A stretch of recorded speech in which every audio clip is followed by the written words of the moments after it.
नमस्कार साथियों, मैं आचार्य रामजस सेन। स्वागत है आपका हमारे YouTube चैनल आचार्य रामजस सेन में। साथियों, जैसा कि आपको ध्यान में है, आप हमारी रेगुलर कक्षाएं ले ही रहे हो। रीट और उनके समकक्ष परीक्षाएं हैं, और जो सेकंड ग्रेड संस्कृत जो होती है साथियों RPSC, उसके लिए हम संस्कृत शिक्षण वाला बिंदु देख रहे थे, संस्कृत शिक्षण वाला। तो साथियों, संस्कृत शिक्षण के अंतर्गत हमारी अब से पहले अर्थात इस वीडियो से पहले 7 कक्षाएं हो चुकी है साथियों। इस 8वीं कक्षा में मैं आप सभी का हार्दिक स्वागत करता हूं साथियों। आज के जो वीडियो है, इस वीडियो के अंतर्गत जो हम देखने वाले हैं साथियों, वो देखने वाले हैं भाषाई कौशलों का विकास, अर्थात आपके सिलेबस में भाषा कौशला नाम विकास है। तो साथियों, यहाँ हम भाषाई कौशलों का विकास देखने वाले हैं, और वो संस्कृत के संदर्भ में देखेंगे। तो इसको आप हिंदी वाले, जो अगर जिनके हिंदी है वो भी उनके काम का विषय है। तो साथियों, भाषाई कौशलों का जो विकास है उसके बारे में आज देखने वाले हैं साथियों। तो साथियों, भाषाई कौशल होते हैं 4। कितने होते हैं? 4। और आज के इस वीडियो के अंतर्गत हम 2 भाषाई कौशलों को देखेंगे साथियों। वो पहला भाषाई कौशल है श्रवण कौशल, और दूसरा कौशल है साथियों संभाषण अथवा वाचन कौशल।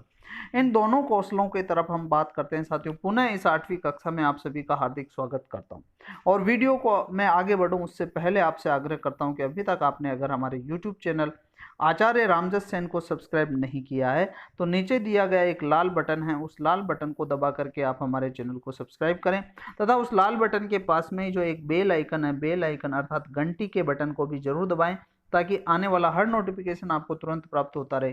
घंटी के बटन को दबाना नहीं भूलें साथियों, क्योंकि नोटिफिकेशन आना आपके लिए जरूरी है साथियों। चलिए हम बात करते हैं आगे, अपने विषय वस्तु की ओर प्रस्थान करते हैं साथियों।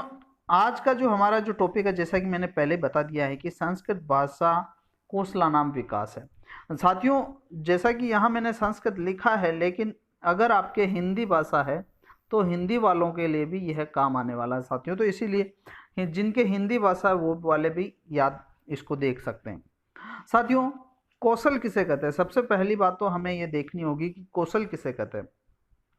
जब भी कोई हम कार्य करते हैं, जैसे गाते हैं, खेलते हैं, सभी वो लोग करते, जैसे गाना भी हर कोई गाता है साथियों, खेल भी हर कोई खेलता है, लेकिन ये तो हो गए सामान्य कार्य। यानी किसी भी कार्य को करना क्या कहलाता है? कार्य कहलाता है। यानी जो भी होता है क्रिया, वो कार्य वो कहलाती है।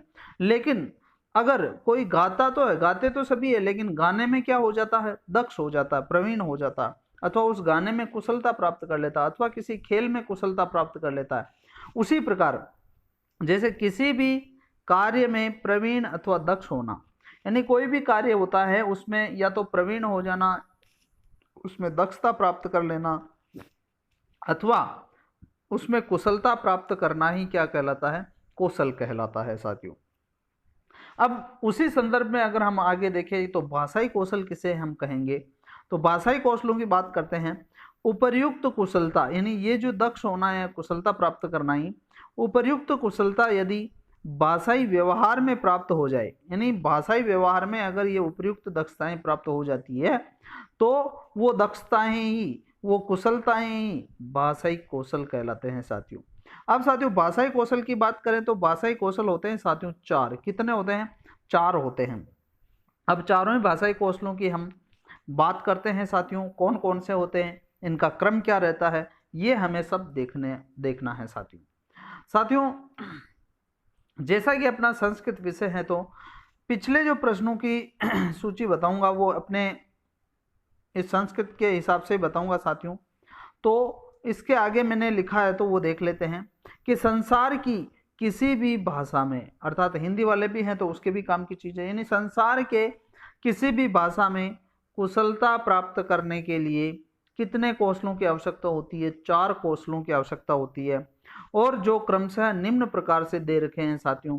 अर्थात इन 4 कौशल की आवश्यकता होती है, और इन 4 कौशलों को हमने निम्न तरीके से लिखा है साथियों। तो आइए साथियों इनके बारे में बात कर लेते हैं हम, ये चारों कौशलों के बारे में।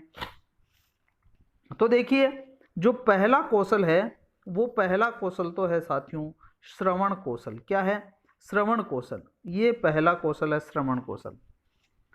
और जो दूसरे नंबर का कौशल है वो संभाषण अथवा वाचन कौशल है। तीसरे नंबर का है पठन अथवा पठन कौशल है, तथा जो चौथे नंबर का कौशल है वो है लेखन कौशल। साथियों सबसे पहले तो मैं आपको बता दूं कि यहाँ जो इनका क्रम रहने वाला है ये क्रम यही रहने वाला है साथियों, अर्थात सबसे पहला कौशल। अब साथियों यहाँ से कई प्रश्न आए हुए हैं, कई प्रकार के प्रश्न आए हुए हैं, जैसे भाषा कौशला नाम सम्यक क्रम अस्ति। अब सही क्रम है तो ये सही क्रम आपको यही लिखना है साथियों। ये प्रश्न कई बार आ चुका है, भाषा कौशला नाम प्रथम कौशल अस्ति, तो भाषा कौशलों में प्रथम कौशल है तो श्रवण कौशल है, ये प्रश्न कई बार आ चुका है। भाषा कौशला नाम अंतिम कौशल अस्ति, ये प्रश्न कई बार आ चुका है साथियों, तो लेखन कौशल सबसे अंतिम कौशल है साथियों। तो साथियों जो 2-3 प्रकार के जो प्रश्न यहाँ से आते हैं, केवल ये इनका आपको क्रम याद रखना है, और क्रम याद रखने से ही आपके 3-4 जो प्रकार के प्रश्न आए हुए हैं परीक्षाओं में वो आपके कंप्लीट हो जाते हैं। सामान्यतः यहीं से एक आधा प्रश्न तो यहाँ से लगभग संभावित है ही है। तो साथियों ऐसे मैं आपको देसी तरीके से भी इसको समझा सकता हूँ, जैसे मैं लिख देता हूँ सुबह पहली, सुबह पहली। अब सुबह पहली लिख दिया, सुबह पहली यानी सुबह ही पहले, यानी सुबह पहले आप याद कर लो तो चारों कौशल आपको अपने आप याद हो जाएंगे। सु का मतलब सुनना, बे का मतलब बोलना, पे का मतलब पढ़ना, और ली का मतलब लिखना। सुबह ही पहली भाषाई कौशल, सुबह ही पहली भाषाई कौशल, इसको हम ऐसे याद कर सकते हैं साथियों। आइए हम इसके आगे देख लेते हैं आगे क्या हो रहा है। तो साथियों अब इसके अंतर्गत जो 2 कौशल है, ये पहला और तीसरा, यानी श्रवण कौशल और पठन कौशल, श्रवण कौशल और पठन कौशल, ये जो 2 कौशल है, ये 2 कौशल है साथियों ग्रहणात्मक। क्या है? ग्रहणात्मक, अर्थात इन कौशलों के माध्यम से छात्र क्या करता है? ग्रहण करता है। किसी भी जानकारी को छात्र श्रवण के माध्यम से अथवा पठन के माध्यम से क्या करता है साथियों? उनको ग्रहण करता है। तो ग्रहणात्मक कौशल कितने हो गए साथियों? 2 हो गए ग्रहणात्मक कौशल। उसी प्रकार साथियों अगली बात करते हैं, तो ये जो दूसरे नंबर का है, ये दूसरे नंबर का तथा चौथे नंबर का, अर्थात ये संभाषण या वाचन अथवा लेखन, ये जो 2 कौशल है ये अभिव्यक्तात्मक कौशल है। कौन से हैं साथियों? अभिव्यक्तात्मक, अर्थात इससे छात्र अभिव्यक्ति करता है, या तो बोल कर करेगा या लिख कर करेगा। तो यहां से प्रश्न किस प्रकार आ जाए तो आपको हल कैसे करना है साथियों? जैसे प्रश्न आ जाता है कि ग्रहणात्मक कौशल अस्ति, ग्रहणात्मक कौशल है तो अथवा ग्रहणात्मक कौशलम नास्ति, तो ये दोनों में अस्ति नास्ति में आपको फर्क कर लेना है और उत्तर देना है साथियों। अथवा पठन कौशलम अस्ति, ग्रहणात्मक, अभिव्यक्तात्मक, या फिर 2-3 ऑप्शन और दिए जाते तो उसमें से आपको सही करना होता। ऐसे ही प्रश्न साथियों अभिव्यक्तात्मक में से पूछे जाते हैं कि अभिव्यक्तात्मक कौशला कति संति, द्वौस्तः, तो द्वौस्तः, अभिव्यक्तात्मक कौशलम अस्ति नास्ति, इस प्रकार के प्रश्न आ सकते हैं साथियों। फिर आगे हम बात करते हैं अगले तथ्य की। अगले तथ्य की बात करें साथियों, इन चारों कौशलों में 2 कौशल तो है साथियों प्रधान कौशल और 2 कौशल है गौण कौशल। इसके अंतर्गत जो ये प्रथम 2 कौशल है श्रवण और भाषण कौशल, ये दोनों तो है साथियों प्रधान कौशल है, और जो ये तीसरा और चौथा कौशल है साथियों ये पठन और लेखन कौशल, ये गौण कौशल है। साथियों अगर इन कौशलों का विकास नहीं भी होता है तो भी कोई दिक्कत नहीं, लेकिन इन प्रथम 2 कौशलों का विकास होना आवश्यक होता है साथियों भाषा के इस व्यवहार में साथियों। तो यहाँ ये जो 2 श्रवण और भाषण कौशल है ये प्रधान कौशलों में गिने जाते हैं, मुख्य कौशलों में गिने जाते हैं, जबकि पठन और लेखन कौशल जो होते हैं साथियों ये गौण कौशलों अथवा अप्रधान कौशलों में गिने जाते हैं। इसके आगे एक पंक्ति मैंने आपको लिख के बताई कि उपयुक्त चारों कौशलों का सही क्रम यही है, तो ये क्रम भी आपको ध्यान में रखना होता है, मैंने आपको पहले ही बता दिया है साथियों। आइए बात करते हैं अगले जो हमारा, अब कौशलों की अलग अलग से बात कर लेते हैं साथियों कि श्रवण कौशल किसे कहते हैं, या फिर इसके सारे तथ्यों की तरफ हम बात करते हैं साथियों। तो देखिए श्रवण कौशल, श्रवण का मतलब होता है सुनना। क्या होता है साथियों? सुनना। यानी श्रवण का जो संबंध है वो हमारे किससे हैं? कौन से अंग से हैं? कर्ण से हैं। अर्थात श्रवण का संबंध कर्ण से होता है साथियों। बालक अपने कर्णों के द्वारा अर्थात अपने कानों के द्वारा जो भी सुनता है वह श्रवण कहलाता है। बालक या व्यक्ति अपने कानों के द्वारा जो भी सुनता है वो क्या कहलाता है? श्रवण कहलाता है, तथा जो श्रवण में जो कुशलता प्राप्त करना ही क्या कहलाता है साथियों, श्रवण कौशल कहलाता है। यानी श्रवण में कुशलता प्राप्त करना ही क्या कहलाता है, श्रवण कौशल कहलाता है। यहां तक तो जो मैंने बात बताई है ये केवल आपको समझाने के लिए बात बताई है साथियों। अब जो बात बताने जा रहा हूं मैं साथियों, वो आपको अच्छे तरीके से ध्यान में होनी चाहिए साथियों, और वो जो चीजें हैं वो आपको याद भी रखनी है और वहां से प्रश्न भी आने की संभावना है साथियों। जो साथियों यहाँ जैसे हम श्रवण कौशल की बात कर रहे हैं, तो अब श्रवण कौशल की बात करें तो साथियों ये जो श्रवण कौशल है ये प्राथमिक कौशल है। कौन सा कौशल है साथियों, प्राथमिक कौशल है।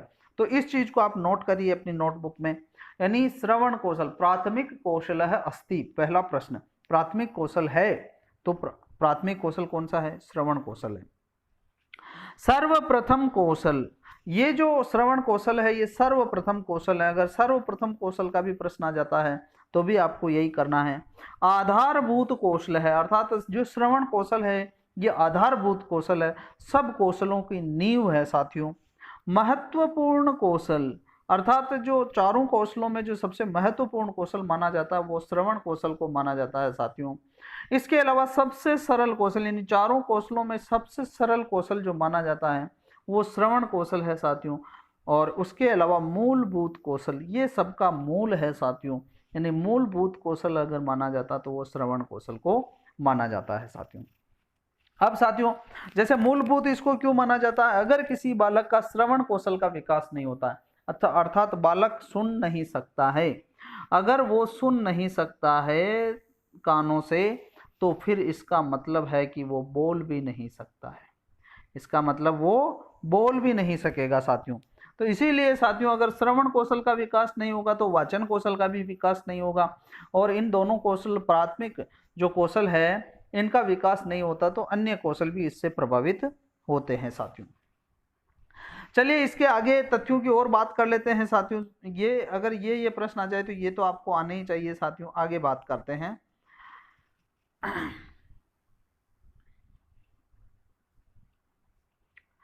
आगे की बात करें तो देखो श्रवण कौशल के अभाव में, यानी जो श्रवण कौशल होता है उसके अभाव में अन्य कौशलों का विकास पर्याप्त नहीं हो पाता। ये मैं आपको बता ही दे चुका हूं कि जिसका श्रवण कौशल विकसित नहीं हुआ है इसका मतलब उसका वाचन कौशल भी विकसित नहीं होगा साथियों। ये दोनों मुख्य हैं और दोनों प्रधान जो कौशल है उनका विकास नहीं होगा तो अन्य जो दो अप्रधान कौशल है वो भी उससे प्रभावित होते हैं साथियों। आइए अगले तथ्यों के ऊपर चर्चा करते हैं। ये है अगला तथ्य हमारे श्रवण कौशल के उद्देश्य, अर्थात जो श्रवण कौशल होता है भाषा के अंतर्गत उसके उद्देश्य क्या क्या हैं, यानी किस उद्देश्य से बालकों के श्रवण कौशल का विकास होना चाहिए। तो देखिए पहला है साथियों बालक जो है सुनकर अर्थ ग्रहण की योग्यता विकसित हो, यानी बालकों में किसी भी शब्द को सुन करके उसके अर्थ ग्रहण की योग्यता विकसित हो, ये पहला श्रवण कौशल का उद्देश्य है। दूसरा है साथियों विषय वस्तु को भली भांति समझने की योग्यता विकसित हो, जिस भी विषय वस्तु को पढ़ाया जा रहा है उस विषय वस्तु को भली भांति समझने की योग्यता विकसित हो, ये श्रवण कौशल का उद्देश्य है दूसरे नंबर का। तीसरे नंबर का उद्देश्य है कि विद्यार्थियों में ध्वनियों, यानी भाषा की जो ध्वनियां होती हैं उन ध्वनियों शब्दों का शुद्ध उच्चारण, क्या है शुद्ध उच्चारण का विकसित करना, स्वर गति लय प्रवाह आदि के साथ पढ़ने की योग्यता विकसित करना, ये तीसरे नंबर का उद्देश्य है साथियों।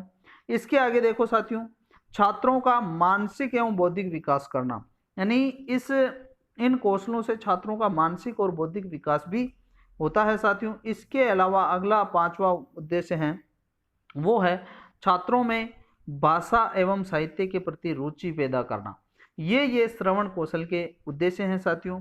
अब हम आगे बात कर लेते हैं, आगे तो जो तथ्य की बात करेंगे साथियों वो बात करेंगे श्रवण कौशल के साधन, अर्थात श्रवण कौशल को जो पूर्ण करते हैं, श्रवण कौशल को जो बढ़ाते हैं उनके साधन कौन कौन से हैं साथियों। आप चाहें तो यहाँ स्क्रीनशॉट भी इसका ले सकते हैं साथियों, पहले समझ लीजिए, अथवा आप नोटबुक में लिख रहे हो तो कोई दिक्कत नहीं, आप इसको डायरेक्ट लिख भी सकते हैं साथियों। श्रवण कौशल के साधनों की बात करें साथियों तो पहला जो साधन होता है वो होता है साधन गुरुमुख। साथियों ये प्रश्न कई बार आ चुका है कि श्रवण कौशलस्य साधनम अस्ति, तो यहाँ गुरुमुखम ये प्रश्न आया हुआ है, इसीलिए मैंने यहाँ संस्कृत में ही लिखा है गुरुमुखम। पहला जो साधन होता है वो प्रमुख साधनों में एक तो परिवारजन आते हैं और एक गुरुमुख आते हैं। तो श्रवण कौशल के जो साधन है प्राथमिक साधनों में परिवारजन है, गुरुमुख है और समाज है। उसके अलावा यांत्रिक और साधन बहुत सारे हैं श्रवण कौशल के साधन। ये 3 साधन तो प्रमुख और प्राथमिक साधन है। अब यांत्रिक साधनों की बात करें तो साथियों आकाशवाणी है, आकाशवाणी में सुनकर बालक अपने श्रवण कौशल का विकास करता चौथा साधन है। 5वां साधन है ध्वनि अभिलेख यंत्र, जिसको हम टेप रिकॉर्डर कहते हैं साथियों, वो भी अब श्रवण कौशल का विकास करता है। ग्रामोफोन और लिंग्वाफोन ये भी श्रवण कौशल का विकास करते हैं। इसके अंतर्गत कोई भी डेटा सेव रहता है उसको हम सुन सकते हैं साथियों। भाषा प्रयोगशाला, भाषा प्रयोगशाला भी एक ऐसा साधन है जहां हमारे श्रवण कौशल का विकास होता है साथियों। भाषा प्रयोगशाला के बारे में आगे जो विधियां आएगी उस विधियों के बारे में मैं आपको डिटेल से समझाऊंगा साथियों कि भाषा प्रयोगशाला क्या है।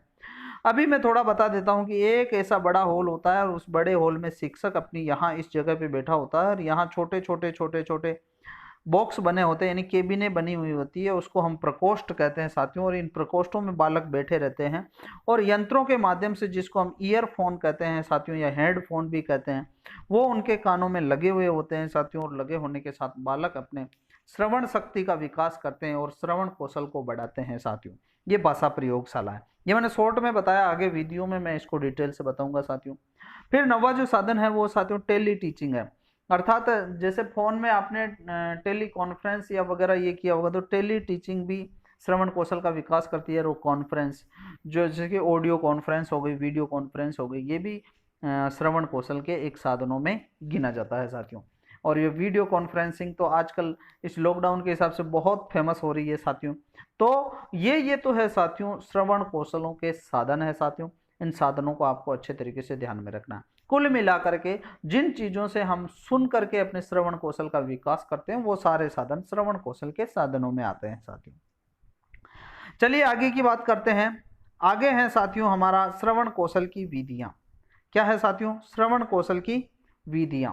अब श्रवण कौशल की विधियों की बात करें तो वैसे तो जिन जिन विधि द्वारा हम सुन करके अपने श्रवण का कौशल का विकास करते हैं वो सारी विधियां श्रवण कौशल की विधियों के अंतर्गत आती है, लेकिन मैंने यहाँ कुछ विधियां लिखी है जिससे बालक क्या करते हैं अपने श्रवण कौशल का विकास करते हैं साथियों। तो पहला है सस्वर वाचन। क्या है साथियों? सस्वर वाचन, अर्थात जब शिक्षक क्या करता है कक्षा में आदर्श वाचन करता है। क्या करता है साथियों? आदर्श वाचन करता है। तो आदर्श वाचन करते वक्त शिक्षक उस विषय वस्तु को बिल्कुल लय, गति, ताल, आरोह अवरोह आदि के माध्यम से सही तरीके से शुद्ध उच्चारण करते हुए आदर्श वाचन करता है साथियों।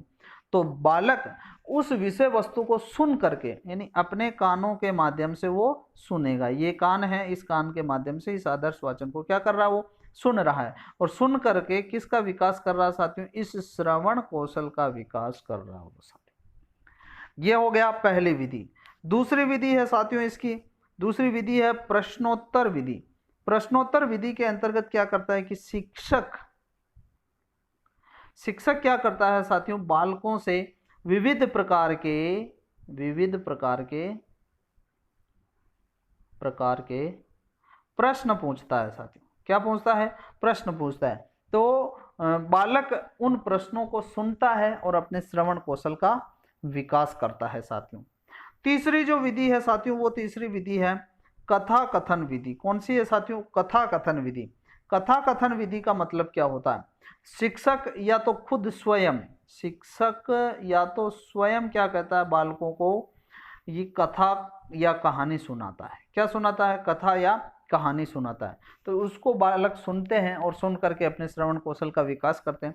अथवा कक्षा का कोई बालक भी कोई ना कोई कथा कहता है और उस कथा को सारे बालक सुनते हैं। तो बालक इस तरीके से अपने श्रवण कौशल का विकास करते हैं। अगला जो है साथियों, अगली विधि है वो है भाषण विधि। अर्थात बालक अथवा शिक्षक अथवा बालक क्या करते हैं साथियों? भाषण देते हैं। तो भाषण देते वक्त जब शिक्षक भाषण दे रहा है तो बालक सुनते हैं, जब बालक भाषण देता है तो अन्य बालक सुन करके अपने श्रवण कौशल का विकास करते हैं साथियों। तो ये श्रवण कौशल की प्रमुख विधियां आ चुकी है साथियों। अर्थात श्रवण कौशल की वैसे तो इतनी प्रमुख विधियां जो भी जिस भी माध्यम से सुनाई देता है बालक को, वो सारी चीजें श्रवण कौशल की विधियों के अंतर्गत आती है।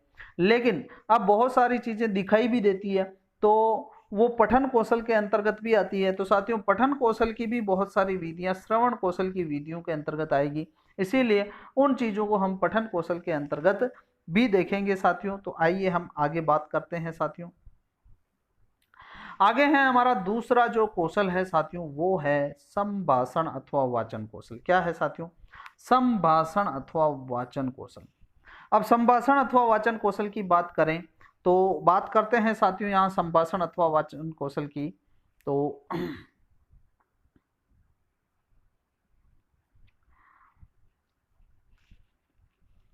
मन के भावों को जब हम मौखिक रूप से बोलकर अभिव्यक्त करते हैं, यानी जो हमारे मन में भाव आए हुए हैं उन भावों को हम अपने मुख द्वारा, यानी मौखिक रूप से का मतलब क्या होता है? मुख द्वारा, यानी मुख द्वारा बोल करके हम क्या करते हैं? अभिव्यक्त करते हैं, अपनी भावनाओं को दूसरे तक पहुंचाते हैं। तो वह जो पहुंचाने का जो प्रक्रिया है वो संभाषण, भाषण अथवा वाचन कहलाता है साथियों। और वाचन में कुशलता प्राप्त करना ही साथियों वाचन कौशल कहलाता है। यानी वाचन में जब हम कोई कुशलता प्राप्त कर लेते हैं तो वही क्या कहलाता है साथियों? वाचन कौशल कहलाता है साथियों। साथियों वाचन कौशल में हमें उच्चारण आदि का बहुत ध्यान में रखना होता है। और जैसा कि महर्षि पतंजलि ने अपने ग्रंथ महाभाष्यम में कहा है, महर्षि पतंजलि ने कहा है कि एक शब्द सम्यक ज्ञात सुप्रयुक्त स्वर्गलोके च काम दुख भवति। अर्थात इसका मतलब क्या होता है? इसका मतलब होता है अच्छी तरह से जाना हुआ और अच्छी तरह से प्रयोग किया गया, अच्छी तरह से जाना हुआ, सम्यक ज्ञात है, अच्छी तरह से प्रयोग किया गया, सुप्रयुक्त है। एक शब्द भी एक शब्द है स्वर्ग और मृत्यु लोक में, स्वर्ग लोके च काम दुख भवति, यानी अपनी इच्छाओं की पूर्ति करने वाला होता है। इतना हमें शुद्ध उच्चारण का ध्यान रखना होता है साथियों। और भाषण कौशल में हमें ध्यान में रखना होता है शुद्ध उच्चारण का ही साथियों। बात कर लेते हैं इनके अगले तथ्यों की साथियों, और इनकी विधियों की बात भी करेंगे साथियों। तो वाचन कौशल के उद्देश्य क्या क्या है साथियों, इन उद्देश्यों की भी हम बात कर लेते हैं। तो वाचन कौशल के उद्देश्य अथवा भाषण कौशल के उद्देश्य, तो भाषण कौशल के उद्देश्य की बात करें साथियों, जैसे पहला है बालकों का उच्चारण शुद्ध एवं परिमार्जित करना, यानी ये वाचन कौशल का पहला उद्देश्य है। और क्या है कि बालकों का जो उच्चारण है उस उच्चारण को शुद्ध करना और उसको क्या करना? परिमार्जित करना। उसके अलावा दूसरी बात करें साथियों तो छात्रों को शुद्ध उच्चारण, उचित स्वर, उचित गति के साथ बोलने की योग्यता विकसित करना, ये है साथियों वाचन कौशल का दूसरा उद्देश्य। वापस बता रहा हूं दूसरा उद्देश्य, एक तो शुद्ध उच्चारण, जैसा कि हम ऊपर भी यहां बात कर चुके,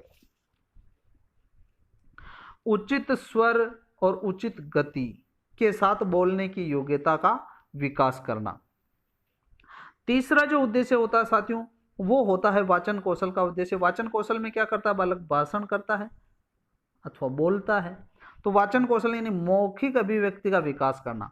चूंकि इस वाचन कौशल का जो ये मैं सबसे प्रमुख उद्देश्य मानता हूं, और ये प्रमुख उद्देश्य है मौखिक अभिव्यक्ति का विकास करना। उसके अलावा जो चौथा उद्देश्य है साथियों वो है विराम चिन्हों का प्रयोग करते हुए बोलने की योग्यता विकसित करना। जैसे यहाँ कोमा है तो कोमा जहाँ होता है अर्ध विराम वहाँ थोड़ा रुकना होता है, पूर्ण विराम पे बिल्कुल रुक जाना होता है। इस प्रकार जो विराम चिन्हों आदि का जो प्रयोग है उसका करते हुए सही तरीके से बोलना, तथा संस्कृत भाषा को धारा प्रवाह बोलने की क्षमता का विकास करना, ये है साथियों वाचन कौशल के उद्देश्य हैं साथियों। और वाचन कौशल के उद्देश्यों के पश्चात अब हम बात करते हैं अगले तथ्य की ओर प्रस्थान करते हैं साथियों, और बात करेंगे कि संभाषण कौशल अथवा अपने भाषण कौशल की विधियां। संभाषण कौशल अथवा इसी को वाचन कौशल कहते हैं साथियों, इसी को संभाषण कौशल कहते हैं, इसी को भाषण कौशल कहते हैं, कोई सा भी शब्द। और इसी का एक और अगला नाम है साथियों, वदन कौशल भी कहते हैं इसको, वदन कौशल। तो ये कौशल कहीं भी नाम आ जाते हैं तो आपको समझ जाना है कि ये संभाषण कौशल की बात की जा रही है साथियों। भाषण कौशल की विधियों के अंतर्गत अब हम बात करें तो जो पहली विधि है वो पहली विधि है चित्र वर्णन विधि। कौन सी है साथियों? चित्र वर्णन विधि। अब चित्र वर्णन विधि के अंतर्गत क्या होता है तो समझिए आप, जैसे ये कक्षा कक्ष है, ये कक्षा कक्ष है साथियों, और इस कक्षा कक्ष के अंदर यहां दीवार पर एक चित्र लगा दिया जाता है और यहाँ छात्र बैठे हैं, ये देखो ये सभी छात्र बैठे हैं, और यहाँ इस चित्र को दिखा करके छात्रों को ये चित्र दिखाया जाएगा। इस चित्र को दिखा करके छात्रों से पूछा जाएगा कि इसका वर्णन करो। जैसे गाय है तो अब गाय का वर्णन करो, तो बालक यहाँ खड़ा होगा और खड़ा होकर के क्या करेगा, उसका वर्णन करेगा। और उसका वर्णन करेगा जैसे गाय है, गाय के 4 पैर होते हैं, गाय की 2 आंखें होती है, 2 कान होते हैं, गाय चारा खाती है, गाय दूध देती है, इसके दूध की ये उपयोगिताएं हैं। जब ये चीजें ऐसे बालक बोलेगा तो उसके किसका विकास होगा साथियों? उसका भाषण कौशल का विकास होगा। किसका विकास होगा साथियों? भाषण कौशल का, वाचन कौशल का विकास होगा। तो पहली विधि है साथियों चित्र वर्णन विधि। उसके बाद बात करते हैं साथियों चित्र वर्णन विधि के पश्चात दूसरी जो विधि है वो है कविता सुनाना। यानी इस विधि के अंतर्गत कक्षा कक्ष है, उस कक्षा कक्ष में बालक को यहाँ खड़ा किया जाएगा। ये बालक को खड़ा कर दिया गया है और ये कक्षा कक्ष है साथियों, यहाँ अन्य बालक बैठे हुए हैं। यहाँ में से किसी भी बालक को उठाया जाएगा, यहाँ पर खड़ा किया जाएगा और इसको कहा जाएगा कि कविता सुनाओ। फिर बालक क्या करते हैं, इसकी कविता की देख खुद भी बोलते हैं साथियों। तो ऐसे बालक अपने वाचन कौशल का क्या करते हैं साथियों? विकास करते हैं। बीच बीच में अगर कोई बालक गलत बोल रहा है तो उस बालक को उसका सही वाचन करना शिक्षक की जिम्मेदारी होती है साथियों। शिक्षक उसमें सुधार करवाएगा अशुद्ध उच्चारण होने पर। अगली जो विधि है साथियों, हमारी अगली विधि है वो है वाद विवाद प्रतियोगिता। यानी छात्रों के अंतर्गत वाद और क्या करवाना, विवाद करवाना। यानी उसका पक्ष विपक्ष के बारे में छात्रों में डिवाइडेशन करना और डिवाइडेशन करने के पश्चात छात्रों से ही बुलवाना। इधर कोई पक्ष में बोलेगा, कोई विपक्ष में बोलेगा। तो इससे बालकों में किसका विकास होगा साथियों? ये भाषण कौशल का विकास होगा साथियों। तो वाद विवाद प्रतियोगिता हो गई। उसके अलावा जो एक विधि है साथियों संभाषण कौशल के विकास की, वो है संभाषण प्रतियोगिता। अर्थात बालकों को किसी भी कार्यक्रम में अथवा कक्षा में अथवा प्रार्थना सभा में वहाँ बुला करके बालकों से कहा जाएगा कि तुम क्या बोलो, भाषण बोलो। कोई ना कोई विषय दिया जाएगा, उस विषय पर भाषण बोलेंगे। तो भाषण बोलने से बालकों में किसका विकास होता है? भाषण कौशल का या वाचन कौशल का। अगर बालक वहां कहीं अशुद्ध उच्चारण करता है, क्या करता है साथियों? अशुद्ध उच्चारण करता है, तो अशुद्ध उच्चारण की जगह जो शिक्षक होता है वो शिक्षक स्वयं क्या करेगा? उसका शुद्ध उच्चारण करके बालक को बताता है साथियों। तो इस तरीके से बालक अपने संभाषण कौशल अथवा वाचन कौशल का क्या करता है? विकास करता है साथियों इन विधियों के माध्यम से। तो साथियों अब हम आगे जो ये हैं, और ये जो वीडियो आपने देखा है ये मुझे पता है आपको पसंद आया होगा साथियों। अगर आपको लगता है कि ये वीडियो बहुत अच्छा बना है, आपको लगता है कि ये वीडियो आपके मित्रों के लिए भी उपयोगी हो सकता है साथियों, तो एक बार आपके जितने भी मित्र हैं साथियों जो इस विषय की तैयारी कर रहे हैं साथियों, रीट हो चाहे सेकंड ग्रेड हो, चाहे जिसकी भी विषय की तैयारी करो और संस्कृत शिक्षण उसमें है, तो साथियों उनको जरूर शेयर करें। तथा आप अगर ये वीडियो आपको पसंद आता है तो इसको लाइक जरूर करें साथियों। लाइक करने से क्या होता है कि हमें मोटिवेशन मिलता है कि हम आपको अच्छे से अच्छे वीडियो उपलब्ध करवाएं। इसी आशा के साथ मैं आपके उज्जवल भविष्य की मंगल कामना करते हुए और आपके उत्तम स्वास्थ्य की मंगल कामना करते हुए अगले वीडियो तक आपसे विदा लेता हूँ साथियों। बहुत बहुत धन्यवाद।